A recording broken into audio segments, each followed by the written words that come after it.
Good evening. Welcome to another edition of Connecting the Dots. Today we'll discuss wind potential in Africa and the pathway to African energy growth. A 2022 research commissioned by the IFC reported that Africa's wind energy can supply its electricity demand 250 times over. Despite this progress in harnessing power from wind, energy on the continent has been very limited. So far, only 4 countries, Egypt, Morocco, Kenya, and South Africa, have installed more than 1 gigawatt of wind energy capacity. Adopting wind energy in Africa is crucial and will contribute to reducing the consequences of climate change and energy deficits. In this session, we will explore the vast potential of wind energy for Africa and how it can advance sustainable energy growth in Nigeria and Africa. I have the pleasure of being joined by the Director of Global Wind Energy Council, GWEC, Wangari Muchiri. Wangari, welcome. Thank you so much, Emeka. So, given your experience in the space over the past few years, could you provide a bit of an intro of what it is you do and what GWEC does? Great. Thank you so much for having me. My name is Wangari Muchiri. I'm the Director of Africa WindPower at the Global Wind Energy Council. And Africa WindPower is the new initiative that we have built to be the face of wind, or the wind industry, in Africa. We noticed that there was not enough of a voice for wind power, and that has resulted in wind becoming really a lagging technology, despite, as you mentioned in the introduction, that we have enough potential to power the continent 250 times over. So when you look at the fact that only, we don't have 600 million people on the continent don't have access to energy, and we have a fantastic resource that we can tap into, then there is a big potential there. And I think every country on the continent, not just the 4 that have installed more than 1 gigawatt, really need to tap into their potentials. Excellent. So, can you give us a general outlook on the energy potential in Africa for wind as compared to other renewable sources? Because when we talk about renewables, we always focus on solar, but it's hot in Africa, but there are other potentials out there.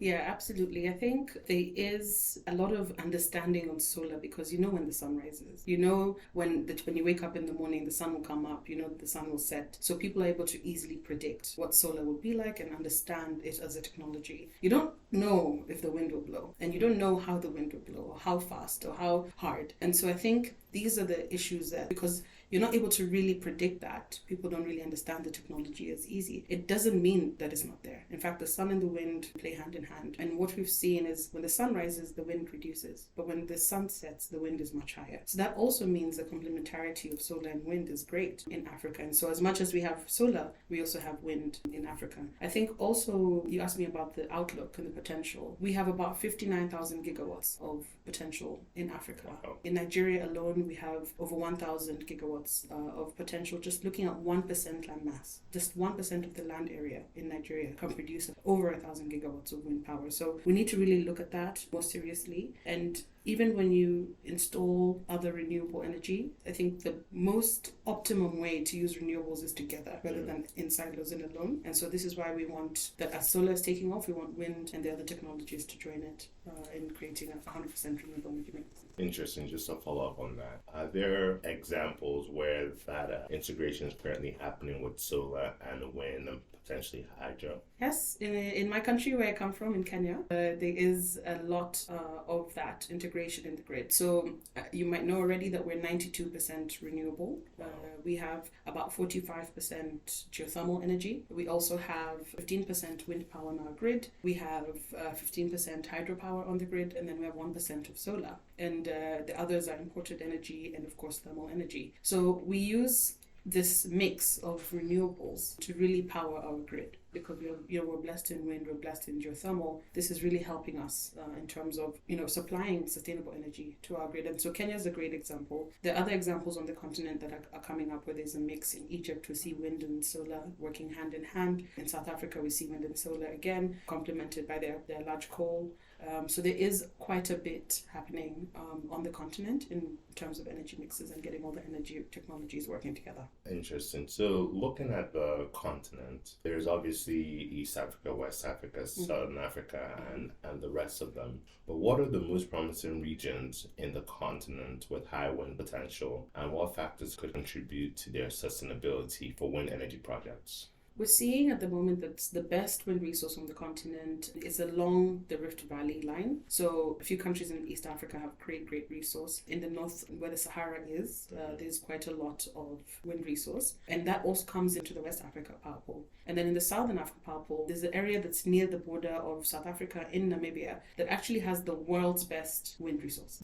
That's yet to be tapped as well. So when you look at that, it's really the whole continent that has potential. The best ones that have already tapped into it is, of course, South Africa and North Africa and East Africa to some extent because of Kenya's success. But we still are largely only tapping 1% of the potential that we have in Africa. So more or less what I'm hearing is the entire continent is viable for wind. Yes, absolutely. Excellent. So bringing the conversation back to Nigeria, we have in Nigeria an energy mix of 85% hydro, 5% thermal, and 15% hydro. The Kenyan energy mix is quite interesting because you've got 4 or 5 different sources. Yes. So we're really looking to diversify and get into a better energy mix for sustainability. Our 2030 plan looks at a diversity of having 30% of our mix to be renewable energy. Obviously, solar is the focal point, but we're now looking at wind. So how do you rate Nigeria's efforts into getting wind into its energy mix? That's a tough question, Emeka. You are putting me here on the spot.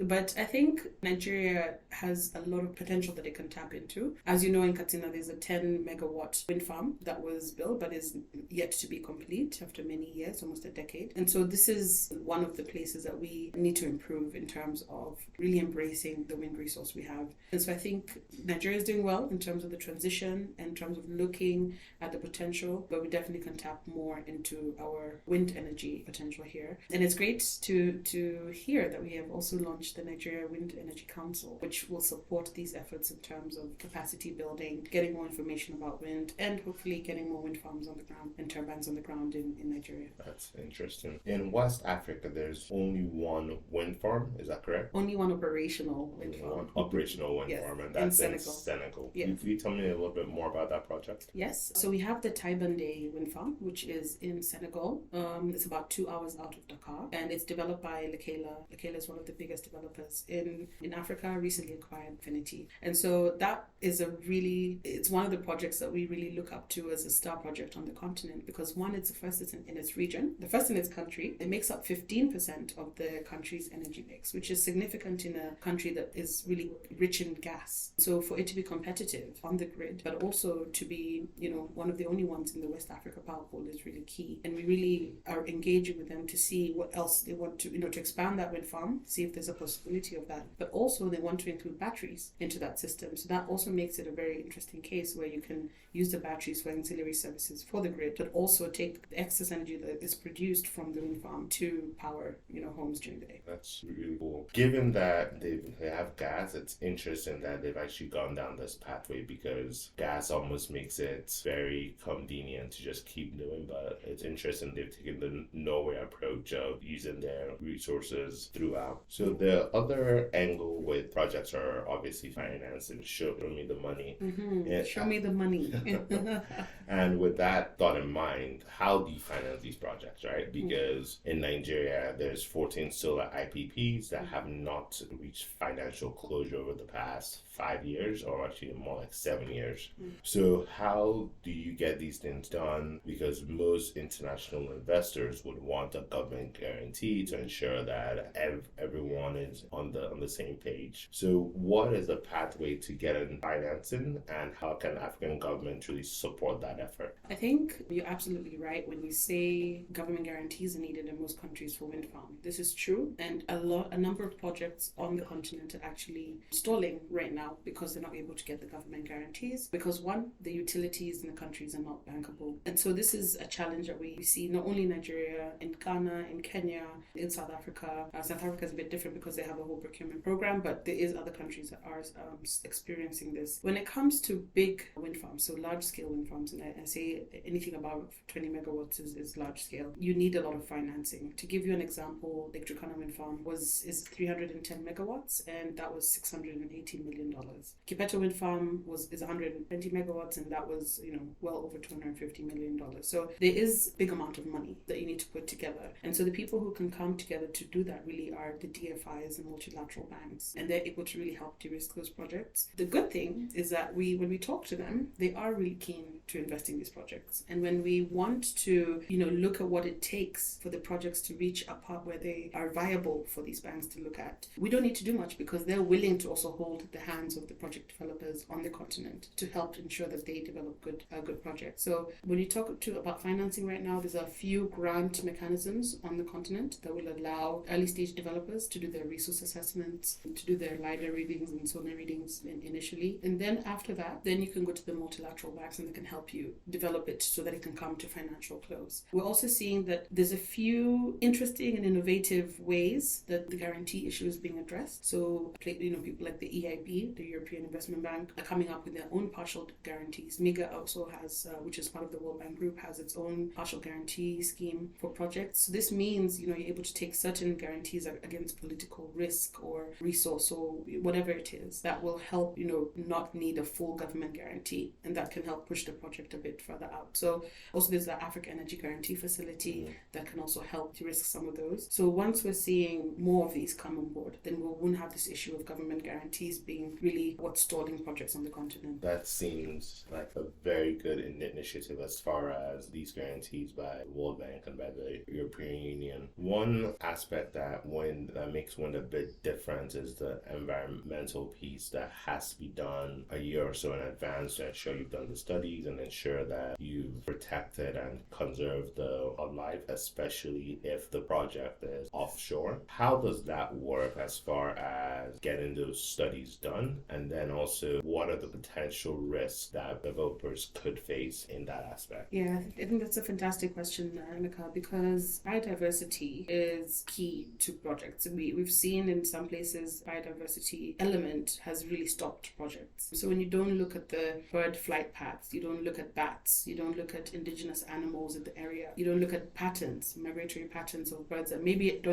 are not in the country, but they just migrate through a certain corridor. These are really important aspects because it increases the rate of collisions with the wind turbines, which can be quite bad for the environment, as you know. And so it's important that we consider from the beginning the different scope or the different things that need to be looked at in regard to biodiversity. It's one of the biggest things. We always ask any developer to start with biodiversity studies. We've even seen, I'll give an example of Kipeto Wind Farm in Kenya, where there's software that people normally use for biodiversity studies and bird monitoring, but in certain areas where the birds are different or they don't have enough data on certain migratory patterns or types of birds, then we need to actually employ the local community. So in Kipeto Wind Farm, you have bird watchers who stand on really tall towers and use binoculars to look at birds. And the reason is that in this region in Kenya, there's vultures, and the vultures, when a cow dies from the Maasai community, will fly into the area where the cow is to eat the carcass. And so if you don't know that is part of the biodiversity or the behavior of the birds in that region, when the birds are flying down to get the meat, they're going to collide with the wind turbines, and that is not good.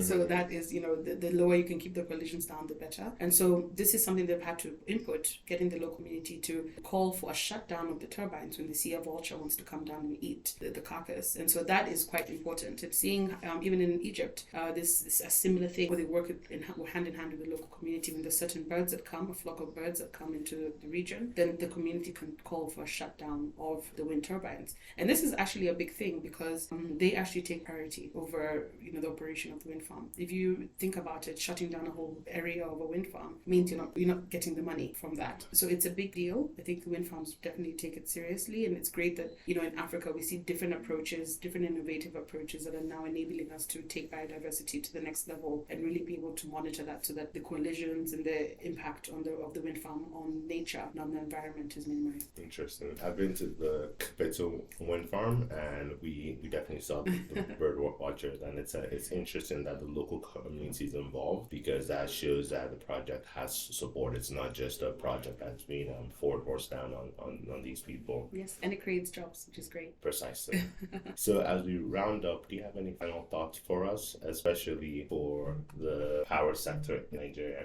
Yes, absolutely. I have many thoughts, Emeka, but I think I'll keep it short. I think wind power really is an opportunity that not a lot of people are talking about on the continent, but it's something that we can use to create jobs. It's, wind creates, let's say, 2 times more jobs than fossil fuels, or 2.7 times more jobs than fossil fuels. So this is something that we can't decarbonize our economies and transition and provide energy to people who don't have it with one technology. We need to look at all the options on the table. And wind really, because we have higher capacity factors, then we're also able to really decarbonize an economy faster. So I think I would like to encourage young people who are listening to the podcast, even old people who really are looking for a new industry to go into, a new hobby, a new thing to learn. Start reading about wind power, start reading about the opportunities that it provides. You might never have thought that the area you come from might be a great area for wind. I'll give you an example. I did not know that where my mother comes from has some of the best wind resource in Kenya. And it's just by fate, after knowing and learning about wind power, that I was able to discover that. And I think that's a big opportunity that now I can take to alleviate my family out of poverty. And I think there is also a lot of other pockets of great resource that other Africans can take advantage of as well.